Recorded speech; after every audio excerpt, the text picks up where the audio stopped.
So hello dear student, কেমন আছো? I hope প্রত্যেকে শুধু ভালো নয়, ভীষণ ভালো আছো। স্ক্রিনের উপর একটা প্রশ্ন লেখা আছে, তাই না?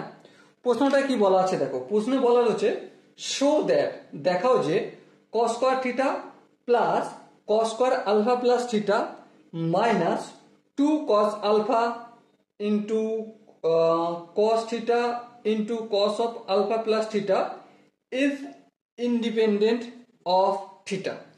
মানে এই যে পুরো রাশিটা আমাদের লেখা রয়েছে না, রাশিটা কি লেখা রয়েছে? Cos square theta plus cos square alpha plus theta minus 2 into cos alpha into cos theta into cos of alpha plus theta. এর আনসারটা এমন বের হবে তাতে যেন কোনোরূপ থিটা না থাকে। তো চলো ঠিক আছে, তাই করা যাক। দেখো প্রথমেতে আমরা একটা কাজ করব। কি কাজ? এই কস স্কয়ার থিটাটা যেমন আছে তেমন রেখে দেবো। ওকে, এবার দেখো এখানে cos square alpha plus theta রয়েছে, মানে দুটো রয়েছে। হ্যাঁ, তাহলে একটা আমরা কমন নিতে পারি। হ্যাঁ নিতে পারি, তো নিয়ে নাও। Cos of alpha plus theta common নিলাম। কি হবে তাহলে? এখানে একটা কমন নিচে একটা পড়ে থাকবে, তাহলে এই একটা পড়ে থাকলো আলফা প্লাস থিটা। আর এখানে কি? এখানটায় দেখো দেখো minus 2 cos alpha cos theta into cos alpha plus theta, already এটা কমন চলে গেছে, তাহলে পড়ে থাকবে এটা। তাহলে minus 2 cos alpha into cos theta. Okay, এবারে এখান পর্যন্ত যদি বোঝা যায় তাহলে পরের স্টেপে দেখো কস স্কয়ার থিটা যেমন আছে রেখে দেবো, এটাও যেমন আছে তেমন রেখে দেবো, cos of alpha plus theta. এবার এখানটা দেখো কস এ প্লাস বি এর ফর্মুলা যদি অ্যাপ্লাই করি, সো আমরা কি জানি? আই হোপ আমি সারা প্রত্যেকে জানো কি সেটা। Cos alpha into cos theta minus sine alpha into sine theta. তারপর যেমন minus 2 cos alpha into cos theta রয়েছে তেমন লিখতেই তো হবে। 2 cos alpha into cos theta. Okay, এর পরের স্টেপে দেখো এখানটা কি আছে? কস স্কয়ার থিটা, চলো লিখে দিলাম, plus cos alpha plus theta যেমন আছে লিখে দিলাম, কস আলফা প্লাস থিটা। এবারে এখানটা দেখো cos alpha into theta cos theta, আর এখানে একটা cos alpha into cos theta plus আছে, আর এখানে দুটো রয়েছে, তাহলে মাইনাস হবে। এবার দেখো ধ্যান দিয়ে মাইনাস করলাম, minus cos alpha into cos theta, আর এখানেও minus sine alpha into sine theta. এবারে একটা কাজ করা যেতেই পারে। কি কাজ?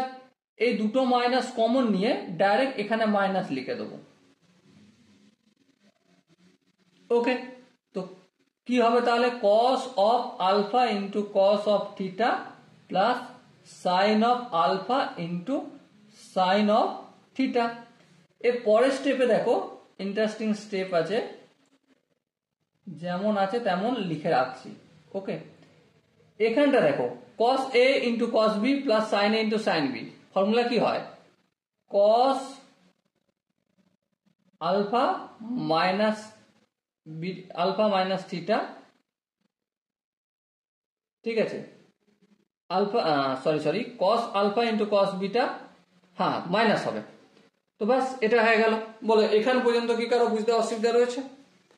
যদি অসুবিধা না থাকে আমি তোমাদের এখানে একটু ফর্মুলা দেখাবো। ফর্মুলাটা কি? কস স্কয়ার থিটা মাইনাস, দেখো এখানটায় কি আছে বলো তো? এখানটা রয়েছে কস আলফা প্লাস থিটা, আর এখানে কস আলফা মাইনাস থিটা। তো এর ফর্মুলাটা কি হয়? এর ফর্মুলাটা হয় cos square theta minus sine square alpha. এবারে এটা কি হলো? এটা আমি কোত্থেকে ফর্মুলা দেখালাম, চলো ফর্মুলাটা লিখে দিই তাহলে বুঝতে সুবিধা হবে।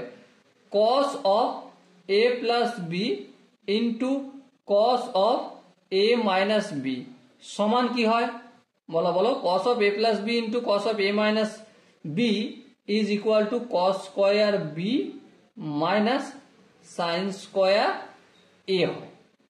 সেই ফর্মুলাটা এখানে আমরা অ্যাপ্লাই করেছি। ওকে, যদি কারো বুঝতে অসুবিধা হয় তাহলে বলবো যে এটা একটু ফর্মুলাটা ফেলার পর মাল্টিপল করে দেখবে এটাই আসবে। ওকে, এর পরের স্টেপ দেখো, কস স্কোয়ার থিটা, হ্যাঁ কস স্কোয়ার থিটা, মাইনাস প্লাসে minus cos square theta, minus মাইনাসে প্লাস সাইন স্কোয়ার আলফা। দেখো এখানে minus plus cos square theta minus cos square theta eliminate হয়ে গেল, তো কি বেঁচে আছে একমাত্র সাইন স্কোয়ার আলফা। আর sine square alpha which is independent from theta. ঠিক আছে, তো এটা লিখতে পারি which is independent, independent of theta. Okay, প্রমাণিত হলো। আই হোপ এই কোশ্চেনের যে কনসেপ্টটা প্রত্যেকের বোঝা গেছে। যদি কোনো জায়গা বুঝতে অসুবিধা থাকে, কনফিউশন থাকে, কি করতে হবে তার জন্য কমেন্ট সেকশন আছে, কমেন্টে অবশ্যই জানাতে পারো। দেখা হচ্ছে নেক্সট ভিডিওতে, ততক্ষণ পর্যন্ত ভালো থেকো, সুস্থ থেকো এবং জয় হিন্দ।